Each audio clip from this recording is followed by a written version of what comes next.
51 खूनी है आप। नंदिनी को सामने देख शिवांग भी थोड़ा डर गया। वो अपने कदम को आगे बढ़ते हुए बोला, शान हमारी बात तो। नंदिनी अपने कदम पीछे लेते हुए बोली, आपने मार दिया उनको। आप बहुत बुरे हैं, बहुत बुरे। इतना बोलकर नंदिनी जल्दी से भागने लगी। ये देखकर शिवांग घबरा गया और चिल्लाकर बोला, सारे गेट्स बंद कर दो।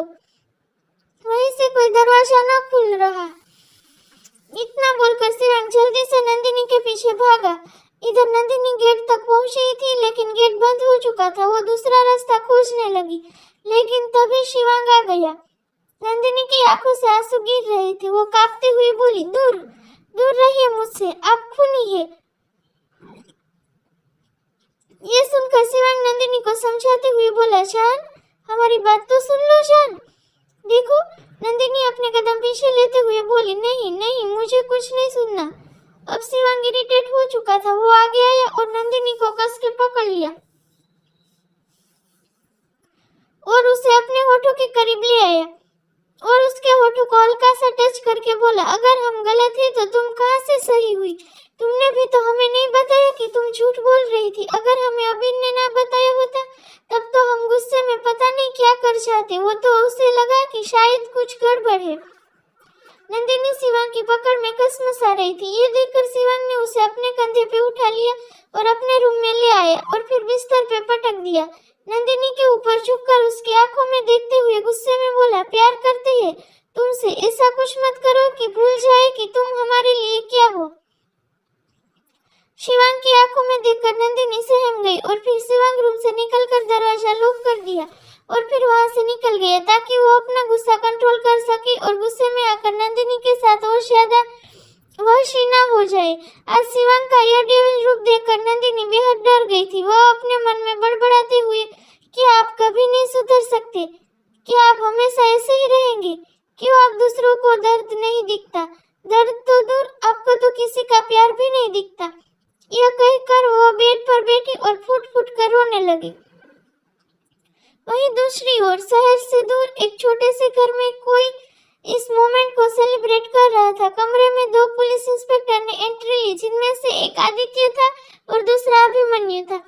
अभिमन्यु और आदित्य दोनों ही जाबाज ऑफिसर थे और उनके सामने अंधेरे में एसीपी बैठा हुआ था, लेकिन उनको सिर्फ उसकी पीठ नजर आ रही थी। आदित्य बोला, आप जो दिखाना चाहते थे वही देखने गया था। सच में बहुत चौंकाने वाला था ये सब मेरे लिए, लेकिन आपने ये सब प्लान किया कैसे? तभी एसीपी की आवाज आई, शिवांग सिंह रजावत, जिसकी कोई कमजोरी नहीं थी, लेकिन अब उसकी एक ही कमजोरी है जिसमें उसकी जान बसती है। उसकी जुनूनियत को और बढ़ाना होगा, फिर हम उसकी कमजोरी का फायदा उठाएंगे और फिर वो गलती करेगा और उसकी वो गलती आखिरी गलती होगी। इस बार वो नहीं बचेगा। पूर्वी मेरी जान थी, पूर्वी के लिए ही मैंने बस इस मिशन में अपना तन मन सब झोंक दिया है। हमारी नजर है वो हमेशा उसकी हरकत पे। ये सुनकर आदित्य बोला, वो तो मैंने देखा है, आप कमाल हो सच में। फिर कुछ वक्त बात करके अभिमन्यु और आदित्य चले गए।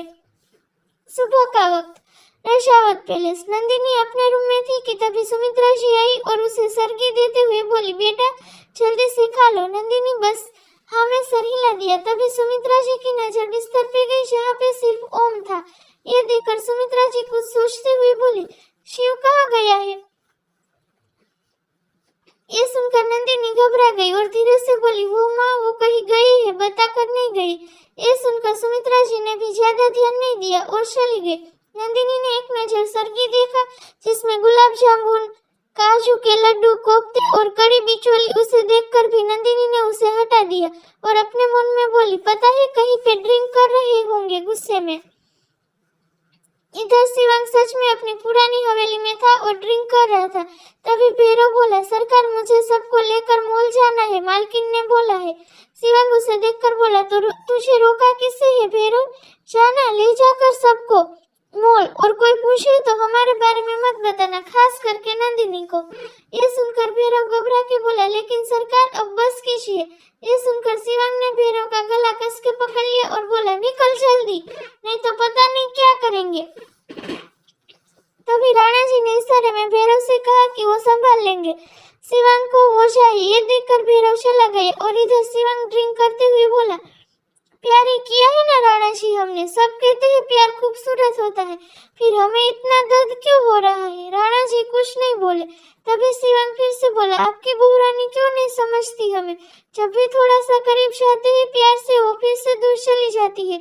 हम एक कदम बढ़ाते हैं तो वो अपने कदम 10 पीछे ले लेती है। राणा जी को भी तकलीफ हो रही थी, लेकिन वो भी कुछ नहीं कर सकते थे। इधर नियति और मलिष्का रेडी हो गई थी, वही अभेद और अबीर भी। तभी जमुना भागते हुए आई और अपने सर पे हाथ रख के बोली, हम आई गई। उकाहे ना, हम बहुत ही ज्यादा खूबसूरत लग रहे थे। हमने सोचा कि तो हमरे कारण मारा झगड़ा ना हो जाए, इसीलिए थोड़ा खुद को खराब करके आए। ये सुनकर सबके फेस पे स्माइल आ गई। अबीर की नजर तो नियति पे थी और वही मलिष्का की नजर अबीर पे और अभेद की नजर मलिष्का पे। आज सबके मन में अलग अलग सोच चल रही थी और आज सबके इस सफर में क्या होने वाला था वो तो महादेव ही जाने। और बेचारी नंदिनी, उसे तो भी नहीं पता था कि उसका फास्ट पूरा होगा या भी नहीं। और वही दूसरी तरफ शिवांग इस सब से अनजान था।